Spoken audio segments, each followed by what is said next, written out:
Hello and welcome. I am making a recording of basically my manifesto, what I believe, so that if anyone were to, for any masochistic reason, decide they wanted to somehow follow in my footsteps, I could at least leave them a map of the places that I have been to.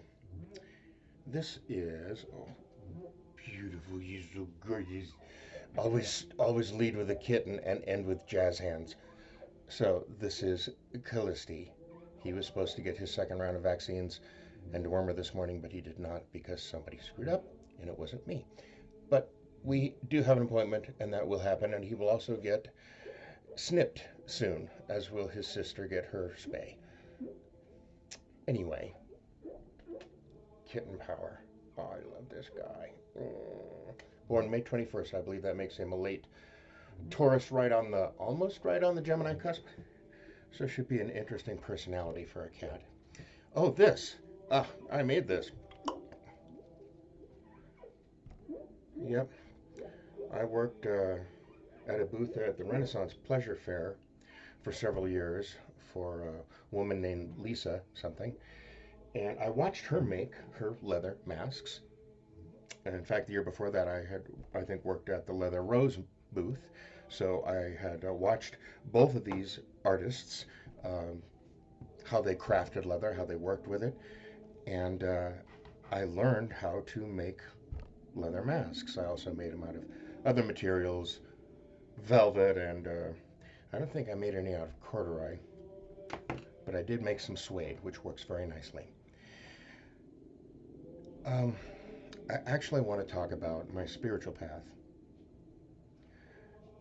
To digress for a moment, and there will be a lot of digressions, what you're listening to is a combination of Gregorian chants on one channel and the songs of humpback whales on the other, which is a glorious combination that I love to listen to and just let my mind drift. That is not a form of Zen meditation, but a form of contemplative meditation, so to speak, to listen to these two and just let them take you where it will.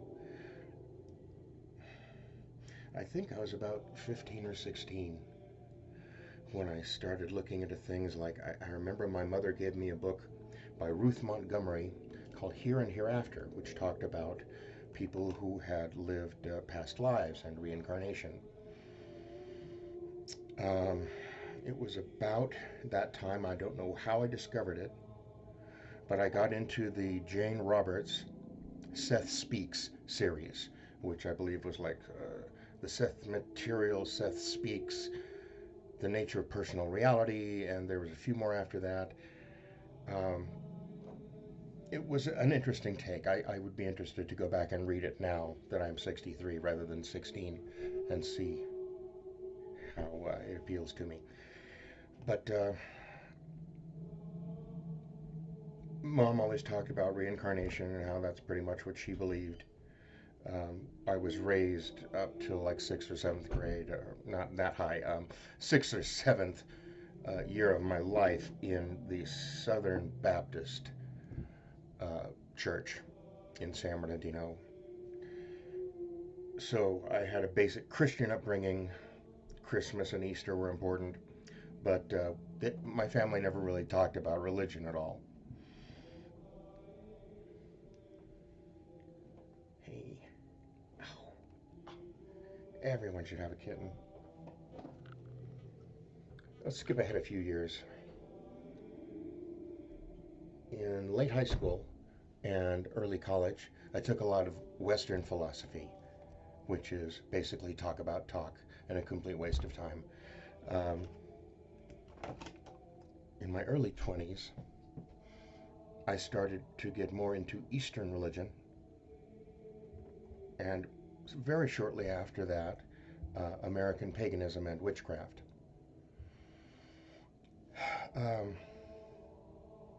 I think it was just through friends, like my roommate Bob Butler in Hollywood, who introduced me to a lot of Eastern things. I think he may have introduced me to Sin Sin Ming by Seng Stan. In fact, I'm going to pull that up because I had wanted to discuss my book list as part of my literary legacy. It's not the hair that goes first, it's the eyes. Burt Reynolds said that at the Oscars one year as he was putting on his glasses to read the envelope. So these are my Clark Kent glasses. I'm just going to go over my, you know what, I'm just going to do this. Let me approach it this way. I will go over my book list and why I think each of these is important, and that will give kind of a reading character arc as to how I got where I am now and where I am now. Can I use that mouse kitten? The kitten has the mouse. I guess it's instinctual. Do you mind while you clean yourself if I could just use the mouse and the mouse pad? I'm going to relocate temporarily. Why must you be so cute? Oh, I love you. I love you. I love you. I love you. I love you. I love you. Oh, God. Over here. Ooh, you know what? We need some incense. Listen to those whales go. It's like a monastery deep beneath the waves. This is some kind of sandalwood. Yow. Perfect. Witchcraft. I suppose the first witchcraft book I ever read was The Spiral Dance by Starhawk, who is a little Jewish woman who decided she wanted to be a witch. The Chalice and the Blade by Rian Eisler is excellent, I believe, anthropology and history when the world was still ruled by goddess worshippers, and then what happened when the patriarchals came and brought their war and wiped out all the peaceful goddess worshippers. So you get what you have now.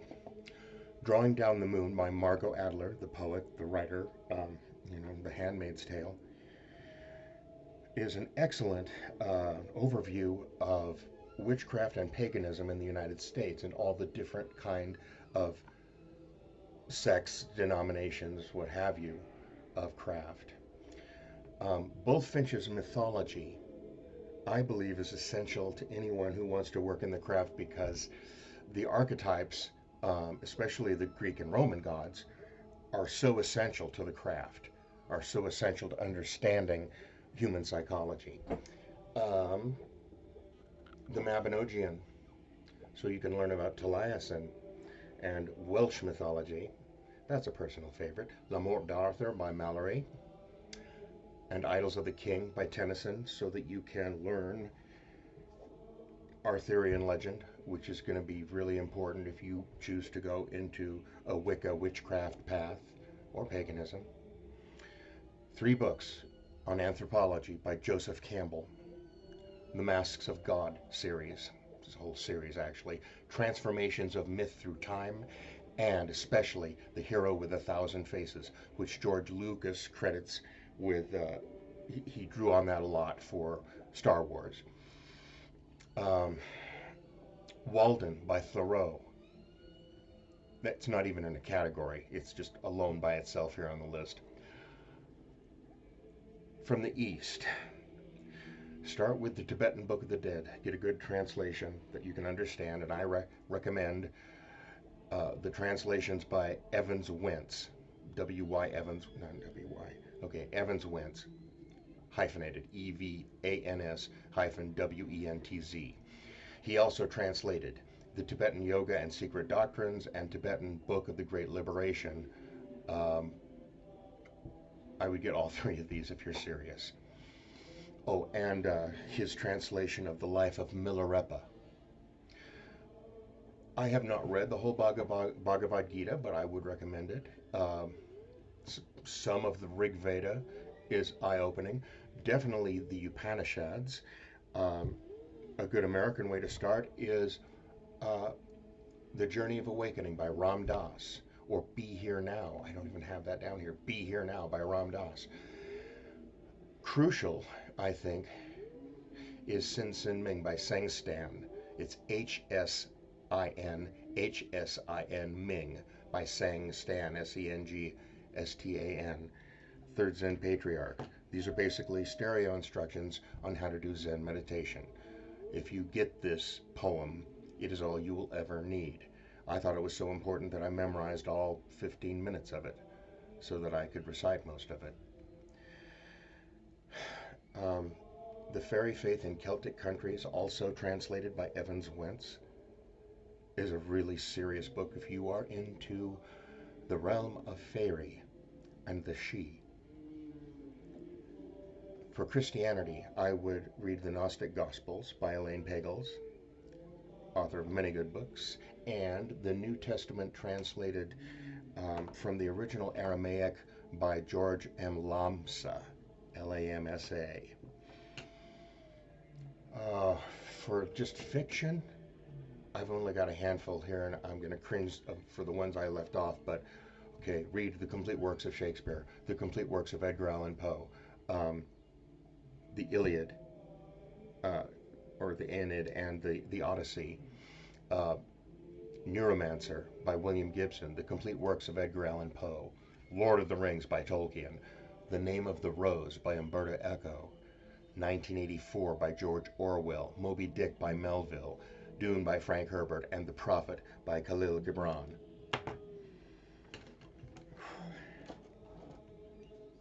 So anyway, that's my short list. My experience with the East and with witchcraft was almost parallel, although I think at first I got into the craft. And then I realized that if I was really going to be a real witch and cast spells and stuff like that, I needed to look to the East. And that's what I did. In addition to learning Zen meditation and taking psychedelics, we used the isolation tanks, the samadhi tanks at Altered States in Hollywood. I would do 45-minute hatha yoga workouts when my body was all relaxed. I would do 45 minutes to an hour of Zen meditation. Drop the LSD or the psilocybin mushrooms and give it about 45 minutes and time it so just as I was climbing into the tank, it was starting to come on. And we did this with various doses. We did it with and without music. I prefer without, because without means you can make your own music. You don't have somebody else's taste put on you, or even your own preconceptions. And that's really a whole discussion itself, is the samadhi tank. This was made famous, I think, by a movie called Altered States. I can't remember the year. I think it was early 80s, with William Hurt, where he uses a samadhi tank and some kind of mushroom or herbal drug to actually morph back into a primate or some weird thing. But actually it turned out to be a pretty cool movie, I thought, for the time. But it made people interested in that sort of thing. And I can't say as I ever became a primate, but I became some pretty interesting things. Oh, excuse me. A lover of cats. Yes. A worshipper of Bast. Beautiful. Why must cats be so perfect? I think this is better than any diamond. Yes. He is so soft. He's like an Angora sweater or the down of a thistle. And he knows it. He knows that he was born to be a luxury cat, and I'm going to treat him like a luxury cat for the rest of his life. So spirituality.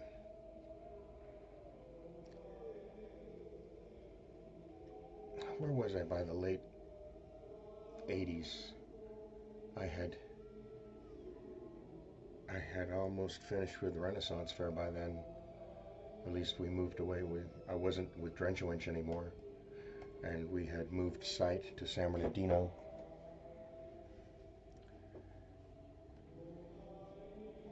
Kind of went into a sort of depression after my marriage, and just wandered up and down the West Coast. I was with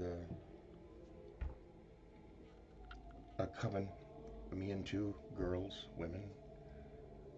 girl women, and we called ourselves Nightshade because we were all goth, kind of tongue in cheek. And we lasted for a little while. I think we knew that all things come to an end and one day we would end, but it was very interesting when we were together.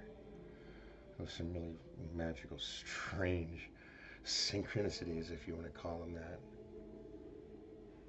Deborah and Marlo, wherever you are, I hope it's magic.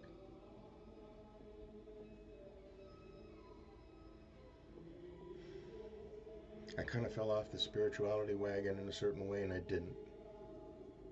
Because all who wander are not lost. And I think I kept that in mind, even if I wasn't necessarily keeping up with a daily practice of hatha yoga or meditation or the tank or LSD. And I really left a lot of, I don't dismiss it. It's a very useful tool. But I just left that behind a long time ago because it's not something that you really become addicted to. It's like a place that you go to, like Disneyland, maybe a few times. But once you've been there enough, you just don't really need to go back. You kind of carry it with you. And I think that's the idea. Maharaji used to say that psychedelics are not the true samadhi. They allow you to have the darshan of Christ. But for a while, it would be better to be Christ. I remember someone once asked Maharaji about Jesus, and he was quiet for a long time. And I think he was almost in tears. He said, Jesus was lost in love.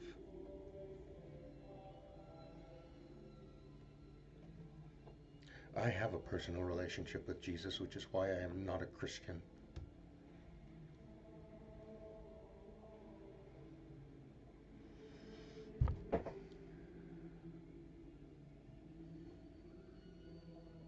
That's how I got where I am today.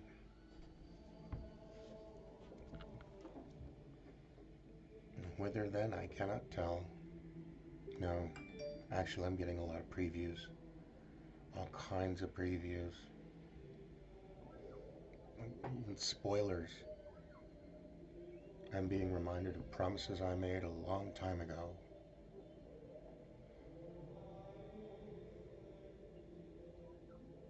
Facing an end of time scenario is always interesting.